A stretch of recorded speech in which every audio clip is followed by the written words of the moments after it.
Hello and welcome. In this video, we're going to create 4 detections based off of the attack scenario we worked through in this section. Okay. And as a recap, our first detection will be bat files being detected in HTTP data on unusual ports, meaning anything that's not port 80. Okay. Our second detection will be PowerShell execution via a .bat. So essentially, whenever a bat file is then triggering PowerShell, that will create an alert. Our third alert will be detecting the invoke web request function of PowerShell downloading a bat file. And our fourth detection will trigger on MSF Venom's bat PowerShell return shell. Okay. So to start, let's look at our HTTP data to knock out this first alert. We can say event.dataset is zeek.http. Okay. And just reviewing these fields really quick here, we can see our file path and then the extension. And we want to look at the extension. And since we're triggering on unusual port activity, we want the destination port. Okay. So just looking at these, we essentially want to trigger on activity where a bat is observed in a port that is not 80. All right. And to write this,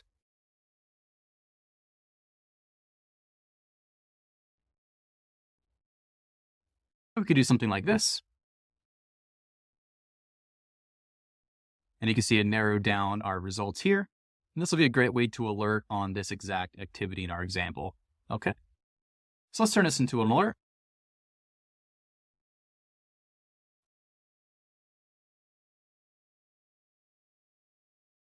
We can go to rules.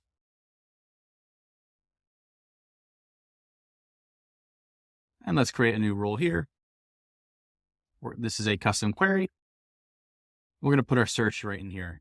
All right, so going back to here, we can grab that text, throw it in here. And for suppression, let's say we want to suppress via the source IP.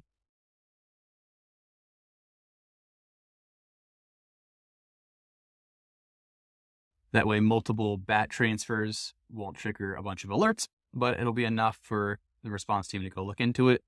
But if another source IP reaches out to the same destination, then it'll trigger an alert. Let's say we're going to suppress for 5 minutes. We're going to continue. And name, we can really call this anything.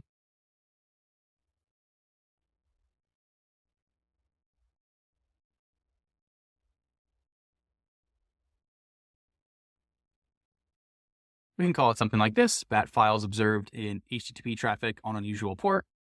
Okay. And description.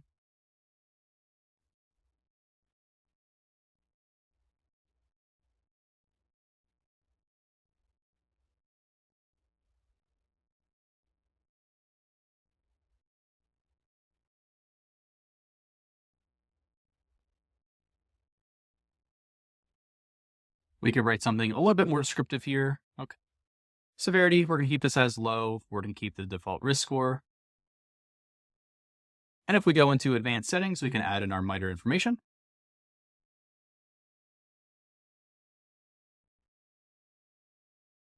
And we think about the MITRE attack tactic and technique. Okay. This could really depend based off of the mechanism that this bat file was downloaded. Okay. So one example could be a phishing link that downloaded the file. It could be an advertisement on a website. It could be a website link they clicked and then downloaded the file.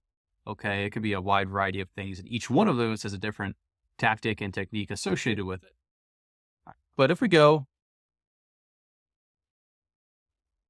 into the MITRE matrix here, when I think of a bat file, I think about its execution. I also think in our scenario, we're looking at the initial access vector, but these techniques don't 100% line up with what is occurring in our scenario. Okay. Though the file is not executing in and of itself, this Windows command shell sub-technique here does fit pretty nicely. Okay. So essentially we're looking for execution of a bat file. All right. And sometimes the MITRE tactics and techniques don't 100% line up with what you're looking for, but it can be close enough as a talking point. Okay. So let's use this technique. So we're looking at execution, and then let's look at command and scripting interpreter and the sub technique of Windows command shell. Okay. And scrolling down, okay, continue. Now let's schedule to run this every 5 minutes, looking at the past 5 minutes. And rule action, we're also going to leave this blank. What we can do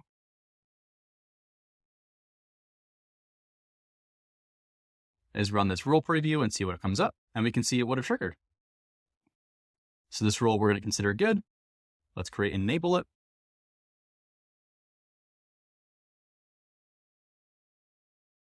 All right, here's our first alert. Now what we can do is go back to this page to get ready for our next alert here. All right, now let's go back into our Discover panel. And what we can do is start clearing this data out. Okay. So next up, we're looking at PowerShell execution via a bat file. All right. All right, so first off, what we want to do is filter on one of these data sets. We want the sysmon operational logs here. Okay. You can see windows.sysmon_operational.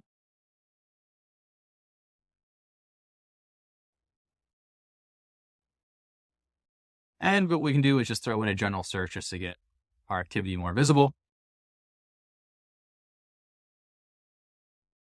And we can see a bunch of data in here. Okay, but let's make this a little bit more visible to see what we want to see.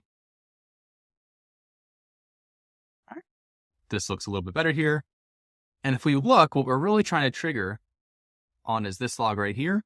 So we can see a bat file is executing some PowerShell. Okay. So what we're going to do is first look for the PowerShell in the command line and then the bat in the parent command line.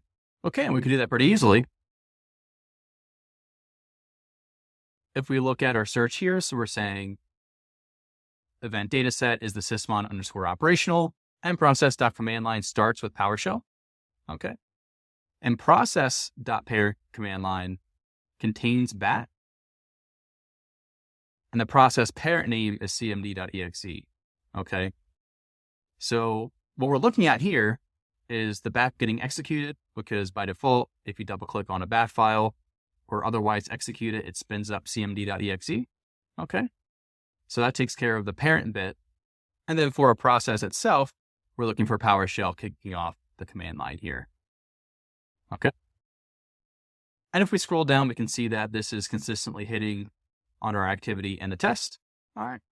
So this is going to be the foundation for our next alert. Going to rules, we can kick this off here. Let's copy and paste our query.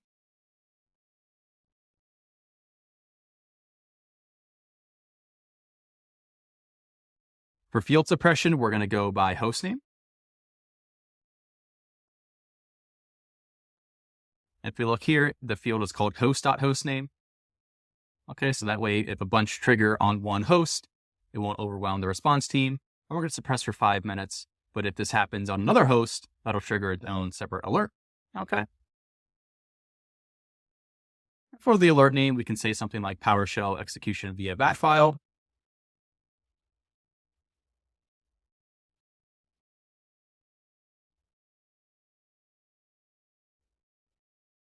Maybe something like that.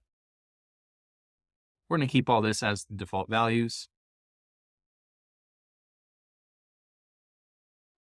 Under advanced settings, we can see our MITRE ATT&CK, tactic, and technique section here. I'm going in, instead of Windows command shell, what we can do is navigate to the PowerShell version. Okay.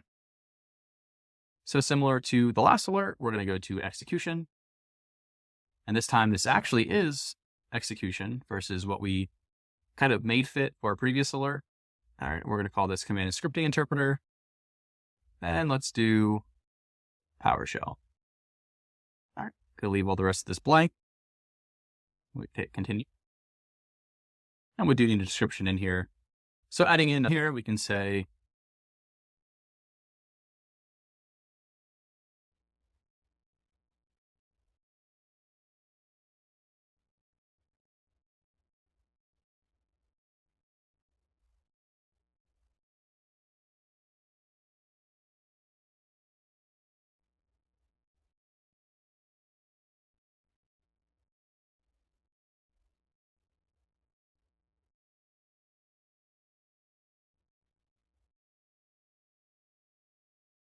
We could say something like this. So we're giving a little bit more description on how this is working without looking deep into the logic.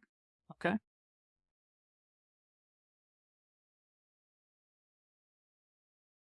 And scrolling down, we can continue the alert here now. And let's make this runs every 5 minutes, looking back 5 minutes. And before we create and enable, let's go back up here. Run this for today. All right. And we can see some activity based off of all our testing. All right.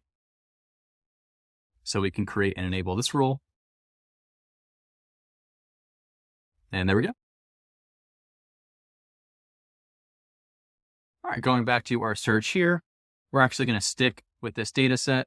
We're just going to look for a different activity here. Okay.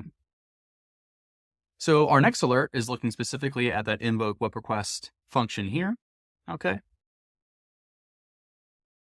And if we were to looking at this more generically, we can say something like,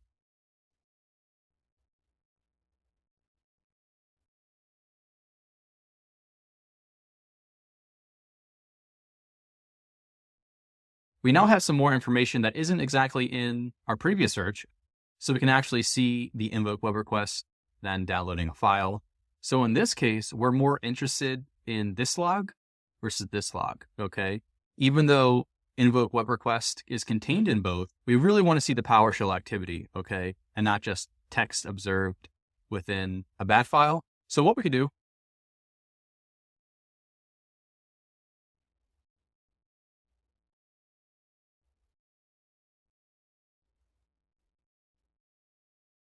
is say something like this. And now we're getting really specific on what has to occur. So now PowerShell has to call the invoke. Okay, so we can see 2 hits that would show up under our final query. Okay, so let's look at this log.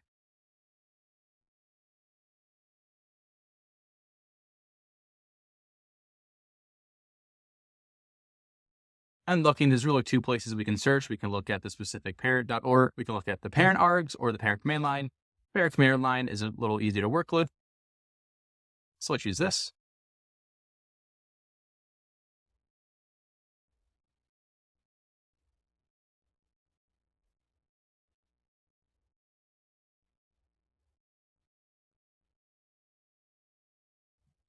And that filters down invoke web requests being triggered through PowerShell, which makes sense because it's a PowerShell function. But the thing is, this looks great in my test environment, but we want to get a little bit more specific, okay? Because this is a very common function to be used. So what we can do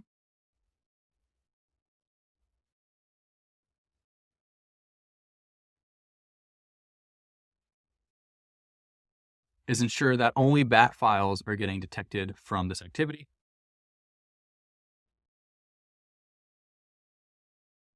And the same data returns back, but we know that this is more specific, okay? So if someone is using invoke web request to download a text file, this won't trigger.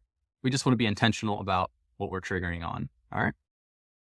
So what we can do is now work on this alert.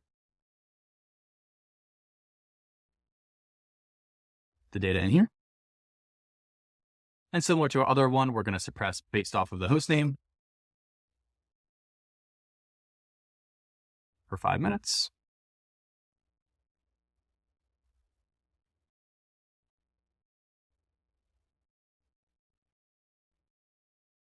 We can call it something simple like this.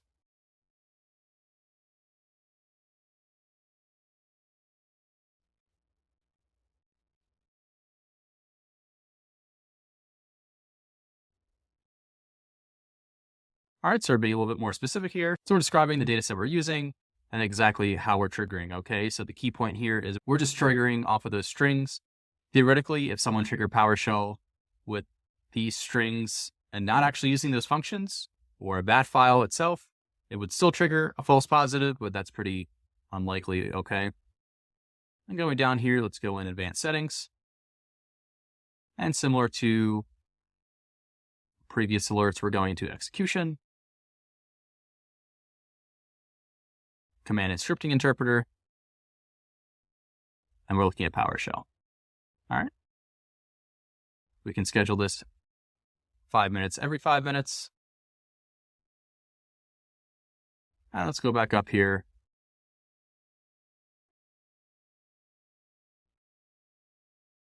And run the role preview, and we can see it would have triggered. Now we can create and enable.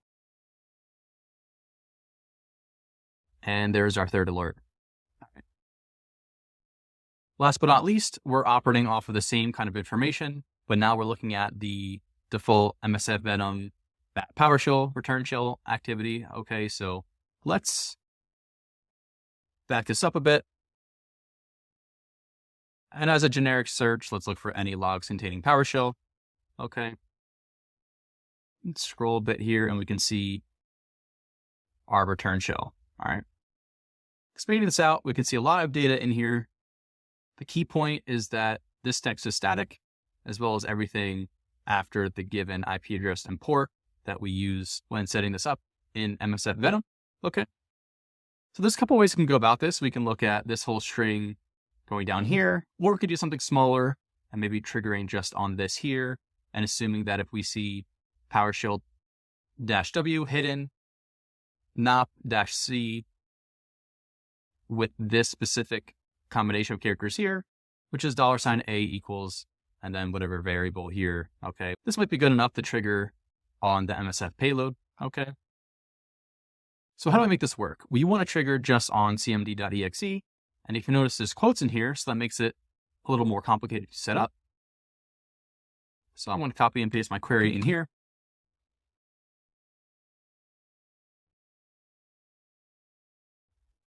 So breaking this down, we're looking at process.commandline is equal to cmd.exe wrapped in quotes. If you notice, I had to escape these quotes here. All right. And what's interesting, in this case, I'm actually searching through message. If you notice, I'm not looking at the parent.commandline. And the reason for that is if we open this up, let's go to that field. It's flagged as an ignored value because this field is too large for Elastic to want to search over. Okay. And there's configurations to bypass that, but that's a little out of the scope of this course. But what we can do is just search all of the message data, which is essentially the raw log. Okay. So what we're doing here is instead of searching the parent command line, we're now searching this whole message field for this chunk of text. Okay. And we can see here the data is returning back as expected. So let's make this an alert. This is another custom query alert. And let's grab our search here. We're going to also suppress by hostname for 5 minutes. So for the alert name, we can be confident and say this is MSF Venom, or we can say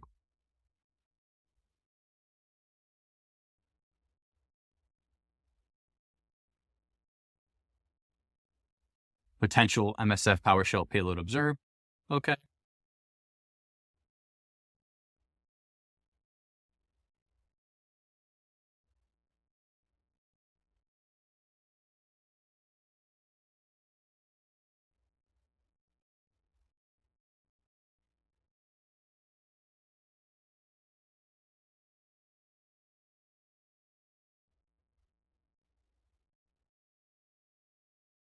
So something pretty basic here. All right.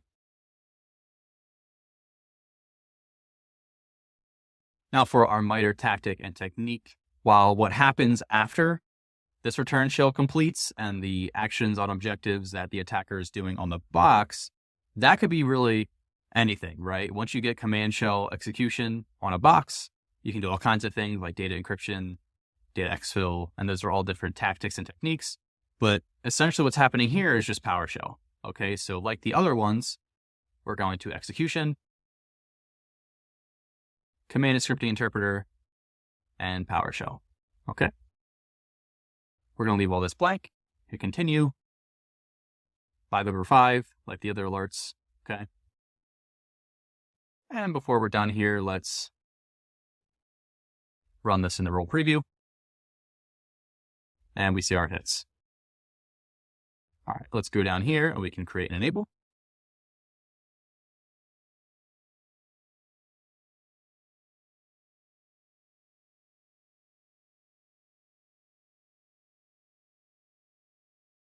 too sure what went on there, but just hitting it again, let me create the alert. All right. So now looking at our alerts, we have our 4 alerts created and they're ready to go.